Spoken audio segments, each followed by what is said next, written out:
Ada orang yang nekuni ilmu ekonomi itu, tapi miskinnya Masya Allah. Ada yang gobloknya Masya Allah tapi kaya. Ada kiai yang punya doa banyak, hidupnya biasa. Yang nggak punya doa kaya. Itu saya pernah baca di sebuah hadis qudsi. Ada riwayat begini, Nabi Musa ketemu Allah ditanya, limadza, kata Allah, kenapa saya memberi rezeki orang yang bodoh? Ahmak itu orang yang bodoh sekali. Kadang tak ciptakan dia jadi orang kaya, dan yang pintar ekonomi kadang tak ciptakan jadi orang miskin. Si Nabi ini tanya, kenapa ya Allah? Supaya dia tahu yang mengendalikan rezeki itu saya, bukan ilmunya dia, katanya. Jadi banyak orang, misalnya kita yang pintar dipekerjakan orang yang nggak pinter, yang punya pabrik tidak pinter, mengerjakan orang yang pinter. Jadi ya kira-kira agama itu seperti itu. Sehingga dalam kita beragama itu yang paling ditekankan itu tawadhu. Tawadhu itu merasa sopan atau memang sopan betul. Kalau dalam Ihya disebut, sekiranya Anda tidak bisa tawadhu secara rasa, tawadhulah secara ilmu. Saya ulang lagi ya, sekiranya Anda tidak bisa tawadhu secara rasa, tawadhulah secara apa? Ilmu. Karena ilmu itu akan abadi. Saya beri contoh begini, saya ini kan misalnya kiai di kampung saya atau di kecamatan saya. Saya mungkin bisa merasa hebat karena saya tokoh di sini. Tapi pastikan sebelum ada saya yang bernama Baha ini, agama sudah jalan. Dan di daerah lain yang nggak kenal saya juga agama sudah jalan. Betapa tidak pentingnya saya di kawasan-kawasan yang nggak butuh saya, atau di era yang sebelum ada saya. Nah, dengan ilmu seperti itu orang pasti tawadhu, karena dia tahu daerah yang nggak ada saya ternyata ya ada masjid, ada agama. Periode yang sebelum ada saya juga agama jalan. Sehingga kita tidak kumo luhur, wah kalau nggak ada saya agama nggak jalan. Zaman Wali Songo tidak ada saya agama ya jalan. Ekonomi juga gitu. Kalau Anda pakar ekonomi yang mensejahterakan rakyat, cara tawadhu itu kalau nggak bisa dengan rasa, dengan ilmu. Sebelum ada kamu banyak orang kaya, banyak orang yang nggak kenal kamu juga kaya. Banyak periode yang saat itu udah ada Anda juga kaya. Berarti Anda ini tidak siapa-siapa. Makanya saya pernah didatangin seorang profesor. Ini kisah nyata. Gus, sebetulnya saya dengan bapak saya itu pinter mana? Bapak saya itu tidak tamat SD, tapi saya bisa profesor. Saya ini profesor, anak saya naik kelas saja sudah senangnya bukan main. Artinya ini orang bodoh bisa menciptakan orang pinter, yang orang pinter kesulitan menciptakan orang pinter lagi. Nah, kalau kita tidak bisa tawadhu secara rasa, tawadhulah secara ilmu. Ikhlas juga gitu, saya sering ngajarkan ikhlas di beberapa kesempatan ngaji.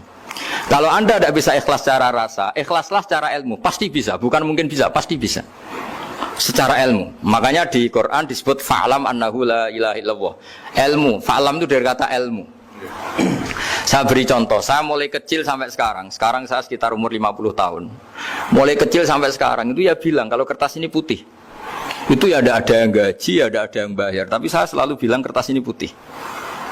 Yang hitam ya saya katakan hitam, yang merah saya katakan merah. Kenapa? Karena itu fakta. Saya ulang lagi, karena itu fakta. Sehingga saya untuk mengatakan putih tidak perlu ada yang bayar. Sehingga ketika kita latihan sholat, latihan ibadah, dan mengakui Allah itu sebagai Tuhan kita, kita akan malu. Loh, faktanya Allah itu kan Tuhan. Mau mengatakan fakta kok minta upah ini gimana? Kita mengatakan Allah Tuhan itu sama dengan mengatakan kertas ini putih. Sama-sama itu fakta. Sama seperti saya mengatakan Pak Jokowi itu presiden kami. Itu kan fakta. Masa nunggu kalau dikasih BLT katakan presiden, kalau enggak ya enggak. Itu kan ribet jadi. Pak Panut misalnya rektor UGM, mbok saya enggak digaji di sana atau enggak kerja di sana, bilang kalau beliau itu rektor. Pak Ganjar gubernur Jawa Tengah, mbok saya dikenal apa enggak ya beliau tetap gubernur. Lama sekali kita mengatakan fakta itu ikhlas. Ikhlas itu artinya enggak minta apa-apa, karena kita ingin ngomong sesuai fakta. Nah Allah Tuhan itu fakta gitu. Nah kenapa untuk mengatakan Allah Tuhan nunggu? Bah, saya ini Tuhan kamu. Ya nunggu dulu Gusti, kalau engkau masukkan kami ke surga, engkau Tuhan. Kalau enggak ya enggak jadi. Itu tidak bisa seperti itu. Ya Allah tetap Tuhan. Nah, kalau Anda tidak bisa ikhlas secara rasa, ikhlaslah secara ilmu. Ilmu ya tadi kita akan selalu bilang yang putih putih, yang hitam hitam. Makanya ini pentingnya ilmu. Tawaduk juga gitu. Kalau Anda ditakdir orang yang GR, yang gede rumongso, ditakdir orang yang kumo luhur, secara rasa bisa dilawan secara ilmu. Ada periode di mana sebelum ada kita yang kaya ya banyak, yang dapat hidayat ya banyak, yang terpelajar ya banyak. Ada daerah yang nggak kenal kita, nyatanya pendidikan di situ jalan, sistem sosial baik. Betapa tidak pentingnya kita. Nah ini nanti memaksa kita atau melatih kita untuk tawaduk. Nah dari hikmah ilmu itu kemudian kita minta maaf sama orang lain itu mudah. Karena kita sadar bahwa adanya kita ini problem. Saya sering digojlok orang-orang kaya. Orang-orang kaya itu ya kadang agak kurang ajar tapi nggak bisa dibantah. Begini, pernah tanya saya gini, Gus, saya ini punya mobil mahal, harganya 2 miliar. Kayaknya yang berhak pakai jalan raya saya kan. Kok bisa? Bayarnya pajak saya mahal. Sehingga kayaknya paling pantas saya.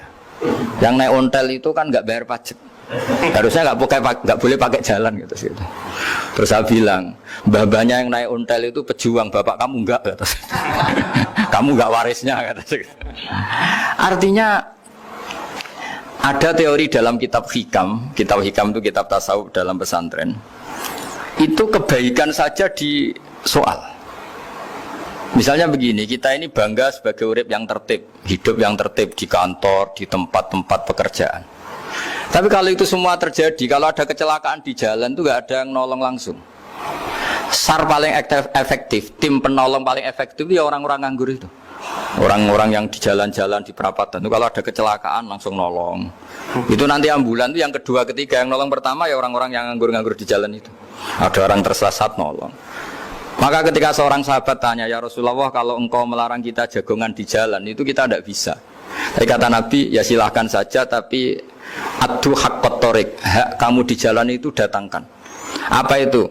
Ya kamu bisa amar ma'ruf nahi mungkar. Coba kalau di terminal, di tempat publik banyak orang yang soleh, itu nanti copet ya sungkan. Yang mau jambret ya sungkan, karena yang di situ orang-orang soleh. Nanti yang nggak sholat juga sungkan, karena yang di situ banyak yang sholat. Jadi kenyamanan orang pergi jauh di tempat-tempat sepi itu ya barokahnya orang-orang nganggur terus ngaji, wah nengkono masih rame, ada orang yang di perapatan, di pertigaan. Bayangkan kalau ini orang-orang soleh, pasti itu nyaman karena wilayah publik dihuni orang-orang yang soleh. Tapi orang pasti bilang itu nggak tertib.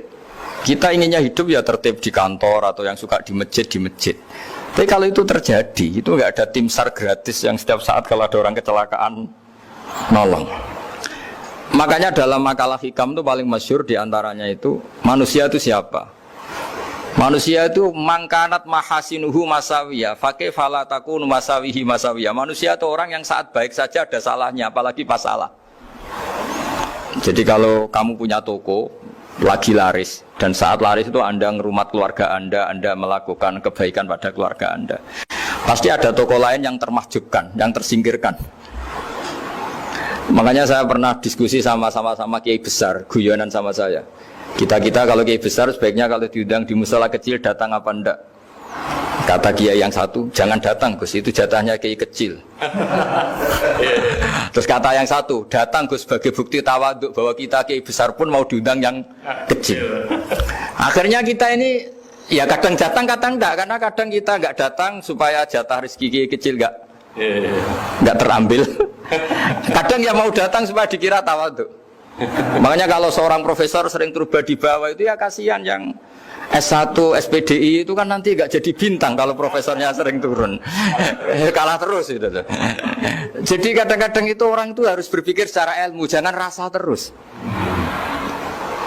Jadi itu ilmu. Jadi semua yang kebaikan yang kita lakukan itu secara ilmiah bisa diperdebatkan. Ada orang senang ngomong serius supaya bangsa ini maju. Tapi bapak saya itu pesan saya, kamu kalau ngiyai itu jangan sering ngomong serius kan. Masyarakat sudah capek mikir utang, mikir keluarga.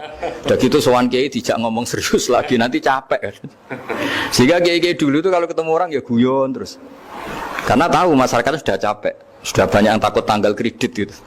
Sudah takut tanggal kredit, takut problem sowan kiai diancam neraka lagi, itu kan ketakutan berkali-kali. Jadi makanya ini kan kebaikan itu dievaluasi karena kita tidak nabi, tidak wali. Jadi kalau kata hikam itu apa yang Anda kira baik itu ada masalah. Apalagi sedang masalah. Saya sering cerita ada orang suami istri harmonis sekali. Itu tanyakan ibunya, pasti mulai gak peduli dengan ibunya karena terlalu harmonis dengan istri. Oh itu pasti bukan mungkin lagi. Jadi jangan tanya istrinya, tanya ibunya. Oh jok nikah lupa saya, ngalor ngidul sama istrinya. Tanyakan temannya, wah itu jok nikah lupa temennya. Tapi yang baik sama teman, tanyakan istrinya, jatah belanja untuk ngopi. Ya begitu terus itu. Jadi siklus sosial itu. Nah, di sini pentingnya saling minta maaf karena dalam kebaikan kita pasti ada kesalahan. Ketika karir kita baik di pemerintahan maupun di kampus, pasti dengan sendirinya ada yang agak tersingkirkan. Meskipun itu sudah hukum alam, tapi apapun itu kita harus minta maaf. Makanya banyak, saya sering cerita berkali-kali, dulu itu ada dua nabi yang seangkatan. Itu luar biasa debat ilmiahnya, tapi debat baik. Mulai dulu ya ada polemik itu ya mulai dulu ya ada. Yang Nabi Yahya itu suka berkawan orang-orang soleh. Kalau ditanya kenapa kamu berkawan orang-orang soleh, ya enak lah karena berkawan orang soleh. Yang Nabi Isa sering berkawan orang-orang yang nggak jelas. Ditanya kenapa anda suka berkawan orang-orang yang nggak jelas? Innama ana tabibun udawil mardo. Nabi dan kiai itu ibarat dokter, ya tentu menyembuhkan yang sakit. Kalau anda seorang dokter pasti neliti daerah-daerah pandemi, masa neliti daerah sehat? Nah, jadi dulu bapak wasiat ke saya gitu, gue nak jadi kiai kok bengkel, jadi kiai itu kayak bengkel, kalau nggak siap dadanya orang nggak jelas ya jangan jadi kiai kan. Itu ya, tapi kan masalahnya kita sendiri solehnya pas-pasan, takut terkontaminasi.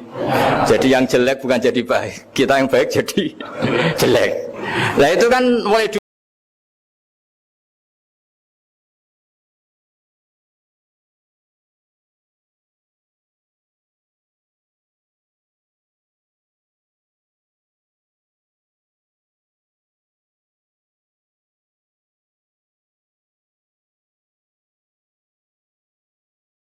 ada seorang kiai sampai sepuh jadi imam masjid, istiqomah sekali.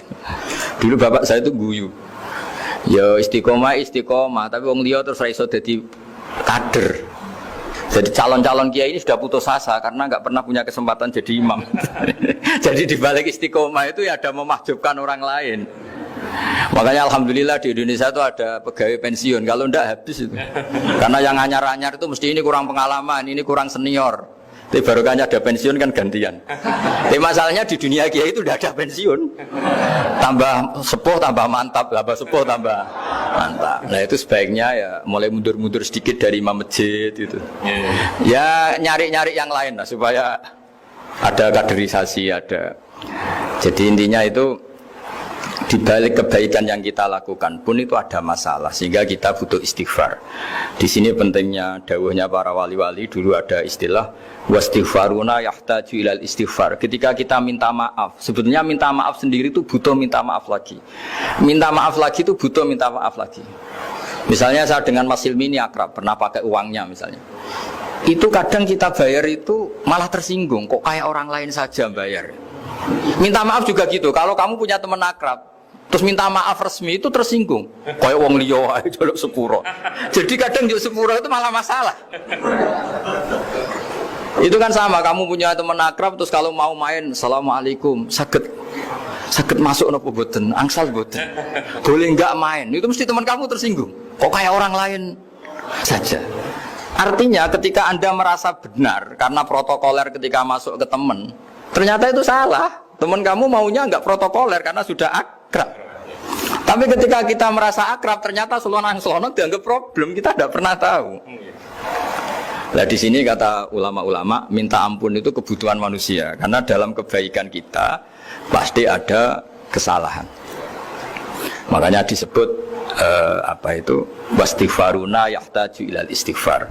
Kita selalu diajari Rabbana dzalamna anfusana, ya Allah, kita ini selalu mendolimi diri kita sendiri. Jadi saat kita baik pun ada unsur kesalahan. Yaitu tadi, kalau Anda jadi orang pasti ada yang termahjubkan. Kalau Anda kiai besar atau profesor atau pejabat turun ke bawah, ya kalau gubernur turun terus ya bupati gak jadi bintang kan. Kalau saya kiai besar misalnya turun terus ya kiai kampung itu ya sekasian. Saya pernah diundang Manakipan tidak datang itu kiai kecil bilang matur nuwun Gus gak teko. Aduh iwak. Aduh iwake gak untuk saya katanya. Barokahnya saya ada. Itu lucu ya matur nuwun betul. Matur nuwun Gus jenengan gak dugi jadi. Akhirnya jatah besarnya untuk saya. Nah, tapi yang punya rumah komplain. Gus tak udah ora tau teko PP aku wong cilik. Aduh. Nah ini saya harus mendahulukan versi Sohibul Bait yang punya rumah apa versi Kiai yang termahjubkan. Artinya pilihan apapun saya harus istighfar karena ada saja unsur salahnya. Ya makanya ini kan makanya ya saya minta UGM juga saya sering undang saya terus nanti dikira karena kampus besar Gus Bak mau juga keliru lagi. Kalau 1-2 kali mungkin boleh, kalau keseringan ya gak boleh. Nanti itu dikira saya maunya hanya sama kampus besar, padahal saya sama RT ya sering datang juga. Nah ini yang terakhir saya bacakan teks otoritatif sebagaimana janji saya. Kata Rasulullah SAW di sebuah hadis. Ini terakhir nanti supaya nggak lama-lama saya juga punya wadhifah. Ada orang itu punya hutang. Hutang itu ya hutang, memang hutang. Singkat cerita orang itu tidak bisa bayar sampai akhirat. Dan aturannya Allah orang yang punya hutang tidak bisa bayar ini harus diaudit, harus diselesaikan di akhirat. Kalau tidak bisa diselesaikan di dunia, diselesaikan di akhirat. Walhasil akhirnya di akhirat itu ditagih dan tidak mampu bayar. Karena di akhirat sudah tidak ada kredit, tidak ada ATM, tidak ada apa saja. Terus kata Allah solusinya kebaikan kamu dikasihkan yang ngutangi. Ternyata kebaikan dia tidak cukup juga. Bayarnya apa? Kejelekan yang ngutangin dikasihkan yang utang. Kayak apa celakanya? Kebetulan yang ngutangi salahnya banyak, ini kan repot. Tapi Allah itu tidak suka kalau ada orang mukmin yang satu saudara kemudian masuk neraka karena saudaranya ini. Kata Allah jika ini masuk neraka berarti disebabkan komplain atau ketidakikhlasan temannya yang mukmin.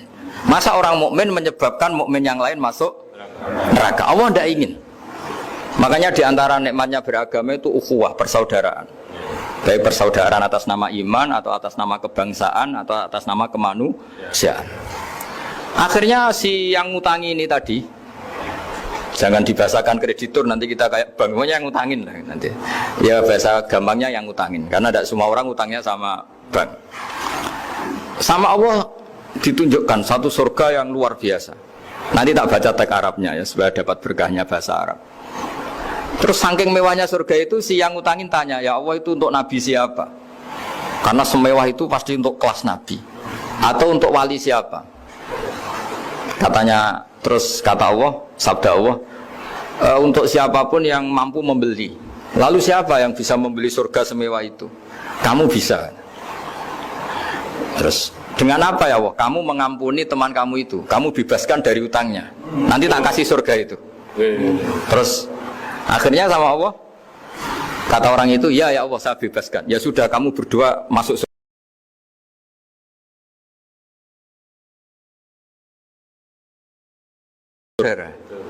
Masa bersaudara kemudian yang satu menjadi penyebab masuknya neraka karena ini tidak mau memaafkan. Artinya kalau kita sawalan itu harus benar-benar mau memaafkan, karena kalau tidak Anda menjadi penyebab teman kamu masuk neraka. Jadi kita janganlah jadi orang mukmin yang menjadi problem bagi saudara kita. Jadi makanya saya itu berharap ada wali utang saya terus tidak bisa bayar, karena ini masih dibela-belain Allah ini. Karena Allah nggak ikhlas kalau ada walinya masuk neraka. Jadi kalau ada wali utang kamu itu utangin saja, doain nggak bisa nyaur, no? Nggak bisa bayar. Nanti ini akan dibela-belain Allah di akhirat. Karena wali ini nggak pantas masuk neraka. Ya, jadi kalau ada wali utang kamu mau bayar sudah, Anda tidak usah bayar, nanti di akhirat saja. Gitu. Lah yang ribet kalau yang kamu utangin dia ahli neraka, kamu nagihnya disuruh masuk neraka. Nah, itu ribet itu. Sudah utang dia ahli neraka. Ya tak baca teksnya supaya ini ada di kitab Ihya halaman 197 juz 2. Status hadisnya waqala sahihul isnad, kata Imam Hakim hadis ini sahihul isnad. Saya baca Arabnya nanti insyaallah sebagian Ya supaya kelihatan teks aslinya di bab hukukul muslim. Bainama Rasulullah sallallahu alaihi wasallam jalisun izdhika hatta badat sanayahu. Nabi ketika santai-santai duduk tahu-tahu tertawa sampai gigi depannya itu kelihatan. Jadi tertawa sangat sampai gigi depannya kelihatan. Yang notabene beliau sering hanya senyum, kali ini tertawa betul sampai gigi depannya kelihatan. Faqala Umar radhiyallahu anhu ya Rasulullah bi abi anta wa ummi mal ladzi adhakaka. Apa yang bikin kau sampai tertawa seperti itu? Qala rajulani min ummati jasaya baina yaday rabbil izzah. Dua lelaki dari umatku sama-sama sungkeman nuntut keadilan di depan Allah. Jasaya itu sungkem, duduk bersimpuh itu kalau dalam bahasa Arab itu namanya jasiyah. Faqala ahaduhuma ya rabbi khudli madlamati min hadza. Faqala wa rudda ala akhika madlamata. Qala ya rabbi lam yabqali min hasanati syai'un. Faqala wa ta'ala li talib kaifa tasna'u bi akhika wa lam yabqalahu min hasanati syai'un. Faqala ya rabbi falyahmil anni min auzari. Kalau kebaikannya dia tidak cukup, ya salah saya supaya dilimpahkan ke dia. Terus summa fadat aina Rasulillah sallallahu alaihi wasallam bil buka. Nabi di tengah-tengah cerita itu nangis. Senangis-nangisnya karena habis senang lalu nangis karena ini kan kebaikannya sudah dikasihkan habis, enggak cukup. Akhirnya kejelekan yang ngutangin ini diberikan. Makanya kalau kamu ingin masuk surga, utangi orang-orang soleh sebanyak-banyaknya. Dan doain nggak bisa apa? Nyaur. Tapi tak jamin orang soleh itu nggak suka utang. Karena hidupnya sederhana. Kayaknya saya tidak akan utang Mas Ilmi itu. Karena orang soleh itu hidupnya sederhana, pasti tidak butuh. Kalaupun utang paling ya untuk makan, kan gampang nyaurnya apa? Terus kata Rasulullah, faqala inna dzalika yaumun azimun yauma yahtadun nasu fihi ila ayuhmala anhum min auzarihim. Terus fayaqulu Allah ta'ala lil mutadzallim irfa basarak. Coba kamu lihat yang di sana itu ada apa? Fanzur fil jinan, coba surga itu kamu lihat. Faqala ya rabbi ara madaina min fiddatin wa kusuran min dhahabin mukallalatan bil lu'lu'. Saya melihat surga yang begitu mewah, semuanya bertatahkan intan, semuanya materinya dari emas, bertatahkan intan. Lalu li ayyi nabiyyin hadza? Itu untuk nabi siapa? Terus awli ayyi siddiqin awli ayyi syahidin. Terus qala Allah hadza liman a'tas saman. Itu untuk siapa saja yang mampu beli. Qal ya rabbi wa may yamliku dzalik? Siapa mampu beli surga semewah itu? Terus kata Allah anta tamliku, kamu bisa. Qal bimadza ya rabbi, dengan apa? Qal bi afwika an akhika. Cukup kamu memaafkan saudara. Jadi kalau maafkan tidak pakai uang itu kurang seru. Yang seru itu punya teman utang 1 juta dimaafkan. Jadi memaafkan paling seru itu maafkan apa? Utang. Kalau maafkan sama-sama salah miso apa itu enteng itu. Ini yang seru itu teman punya utang 1 juta kamu itu seru itu. Dan nanti aja di akhirat nanti sudah ada akhirat. Ya nanti notanya di bawah kalau gitu. Ya, bi afwika anakhika. Jadi surga semewah itu maharnya atau harganya cukup memaafkan saudara kamu. Terus qala ya rabbi qad afautu anhu. Sudah Gusti, sudah sekarang saya maafkan. Fayaqulu wa ta'ala khud bi yadi akhika fadkhilhul jannah. Ya sudah sekarang kamu berdua sama-sama masuk surga. Karena ini orang soleh, enggak pantas masuk neraka. Yang punya utang ini enggak pantas masuk neraka. Nah ini yang ribet kalau yang utang ya ahli neraka, yang utangi ahli neraka. Ngapain debat utang? Wong kamu sudah ahli neraka. Hanya tanpa kasus utang pun sudah jatah neraka. Ini ribet kalau ketemu orang-orang yang jatahnya ada di surga. Cuma qala sallallahu alaihi wasallam ittaqullaha wa aslihu dzata bainikum fa innallaha ta'ala yuslihu bainal mu'minin yaumal qiyamah. Jadi di antara proyek besar Allah itu menjadikan orang mukmin itu bersaudara dan saling memaafkan. Itu sampai akhirat proyek itu masih dilakukan Allah. Maka ketika di dunia kayak sawalan ini usahakan saling memaafkan karena keinginan Allah sampai akhirat pun seorang mukmin itu saling memaafkan. Ya, jadi ini sebagai penghormatan saya pada teman-teman alumni UGM juga semua muhibbin, semua yang memanfaatkan ngaji ini bahwa kita harus berjiwa besar untuk saling memaafkan. Ya, saya kira demikian dan mohon maaf. Assalamualaikum warahmatullahi wabarakatuh.